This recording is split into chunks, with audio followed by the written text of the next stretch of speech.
কামদুনির নারকীয় ঘটনার ১৩ বছর পার, বিচারের আশায় মুখ্যমন্ত্রীর জনতার দরবারে হাজির হন কামদুনির নির্যাতিতার পরিবার। সঙ্গে ছিলেন কামদুনির প্রতিবাদী দুই মুখ মৌসুমী কয়াল ও টুম্পা কয়াল।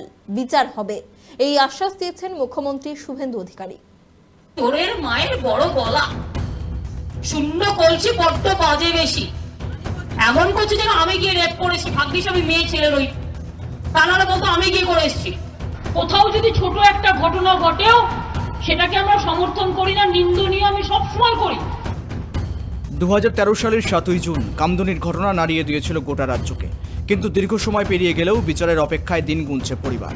বারুইপুর কাণ্ডের পর সেখানে গিয়ে মুখ্যমন্ত্রী জানিয়েছিলেন এবার কামদুনি কাণ্ডেও ফাইল খোলা হবে। মুখ্যমন্ত্রীর বক্তব্যের পরেই বিচারের আশায় এবার মুখ্যমন্ত্রী জনতার দরবারে হাজির হলেন কামদুনি নির্যাতিতার পরিবার। সঙ্গে ছিলেন কামদুনি আন্দোলনের দুই মুখ টুম্পা কয়াল ও মৌসুমী কয়াল। কামদুনি কাণ্ডের বিচার হবে, নির্যাতিতার পরিবারকে আশ্বাস দিয়েছেন মুখ্যমন্ত্রী শুভেন্দু অধিকারী। সেই নতুন করে কামদুনি ফাইলস খুলবে বলেও জানান তিনি। সরকার 16টা পিপি বদল করে আসামিদের খালাস করার ব্যবস্থা করেছে। এবারে যে পরিবার ক্ষতিগ্রস্ত হয়েছে তারা সুপ্রিম কোর্টে গেছে, মামলা সুপ্রিম কোর্টে বিচারাধীন। আমি তাদের বলেছি সুপ্রিম কোর্টে রাজ্য সরকারের লয়াররা এখন সহযোগিতা করবে, যাতে তারা যে আবেদন করেছেন এই আবেদনের সুবিচার থ্রু সুপ্রিম কোর্ট পান। এই মুহূর্তে এটা রাজ্য সরকার বা রাজ্য পুলিশের হাতে নেই। কিন্তু সুপ্রিম কোর্টের আইনি লড়াইতে রাজ্য সরকারের ভূমিকা, যারা ধর্ষণ করে খুন করেছে বারাসতের ছাত্রীকে, তাদের পক্ষে থাকবে, এটা আমি মুখ্যমন্ত্রী হিসেবে বলে দিয়ে গেলাম। মুখ্যমন্ত্রীর সঙ্গে দেখা করার পর আশ্বস্ত হয়েছেন নির্যাতিতার মা এবং দাদা। এবার মেয়ের মৃত্যুর বিচার হবে, সেই আশাতেই বুক বেঁধেছেন নির্যাতিতার মা। শুভেন্দু অধিকারীর ওপর ভরসা রাখলেও বিগত দিনের সরকারের ওপর ক্ষোভ উগরে দেন নির্যাতিতার দাদা।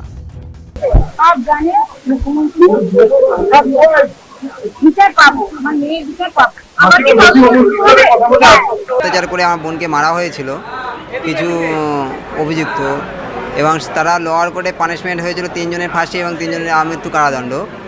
কিন্তু অনারেবল হাইকোর্টে গিয়ে দেখা গেল একজন ফাঁসির আসামি বেকসুর খালাস, 3 জন আমৃত্যু কারাবাস যাদের হয়েছিল তারাও খালাস। আমরা চাই যে ব্যাংশাল কোর্টের যে রায়টা ছিল সেই রায়টি যেন মহামান্য সুপ্রিম কোর্টে বহাল থাকে, সেই দাবি দিলাম। এবং কোন কোন তথ্য লোপাট করেছিল তৎকালীন সময়ে যে সমস্ত আয়ও ছিলেন এবং ডিজি ছিলেন রাজীব কুমার সহ ওনাদের যে টিম, রাজীব কুমার, বিনীত গোয়েল, আনন্দময় চ্যাটার্জি, এরাই পুরো ঘটনাটাকে তথ্যপ্রমাণ লোপাট করেছিল। আমি আজকে এটাও বলেছি মাননীয় মুখ্যমন্ত্রীকে যে ওই সমস্ত অফিসারদের বিরুদ্ধেও বিভাগীয় তদন্ত শুরু করা হোক। তার কারণ একজন সরকারি পোস্টে রাজ্যের জনগণের কোষাগারের টাকা থেকে তাদের মাইনে বেতন প্রদান করা হয়, কিন্তু মানুষের শেষ ভরসা কোথায় থাকে? যে পুলিশ প্রশাসনের উপরে আর বিচার ব্যবস্থার প্রতি। কিন্তু তাঁরাই রক্ষক যারাই ছিলেন তাঁরাই ভক্ষক হয়ে গিয়েছিল সেই সময়ে।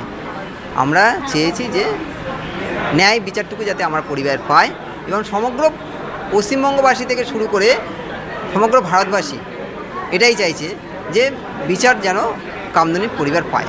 মুখ্যমন্ত্রী জনতার দরবারে পৌঁছে নতুন করে কামদুনি মামলার ফাইল খোলার দাবি জানান আন্দোলনকারীরা।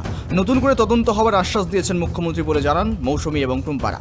শুভেন্দু অধিকারী মহাশয় যখন বিরোধী নেতা ছিলেন তখন থেকেই আমাদের সাথে উনি ছিলেন, তখন থেকেই আমাদের সুপ্রিম কোর্টের সমস্ত মামলা উনি দেখছেন।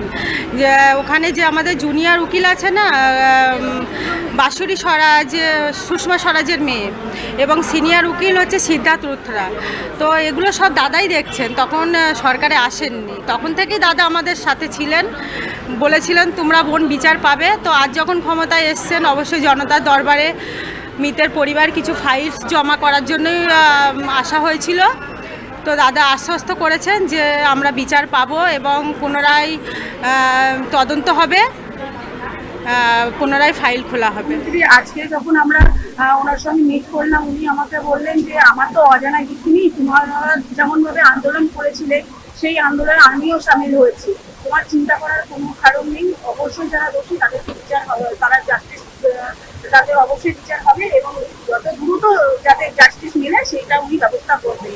এবং এটাও তার সাথে সাথে বললেন যে সুপ্রিম কোর্টে তো বাসুলি স্বরাজের মেয়ে সুষমা স্বরাজ এবং চিন্তা কুন্তলাকে আমরা দিয়েছিলাম, এবং সেটা যেমন থাকবে তেমন তার সাথে সাথে সরকারি আইনজীবীদের দিয়ে যাতে দ্রুত কামদুনি জাস্টিস পায় সেই ব্যবস্থা আমরা করব। প্রশাসনিক স্তরে এই আবেদন কি আদৌ ন্যায় বিচারের প্রথম পথ সুগম করবে, নাকি সিআইডির তদন্তের উপর ভরসা রেখেই চলবে আইনি লড়াই? সব মিলিয়ে কামদুনি কাণ্ডের ফাইল পুনর্বিবেচনার দাবিতে এখন চলছে জোর চর্চা।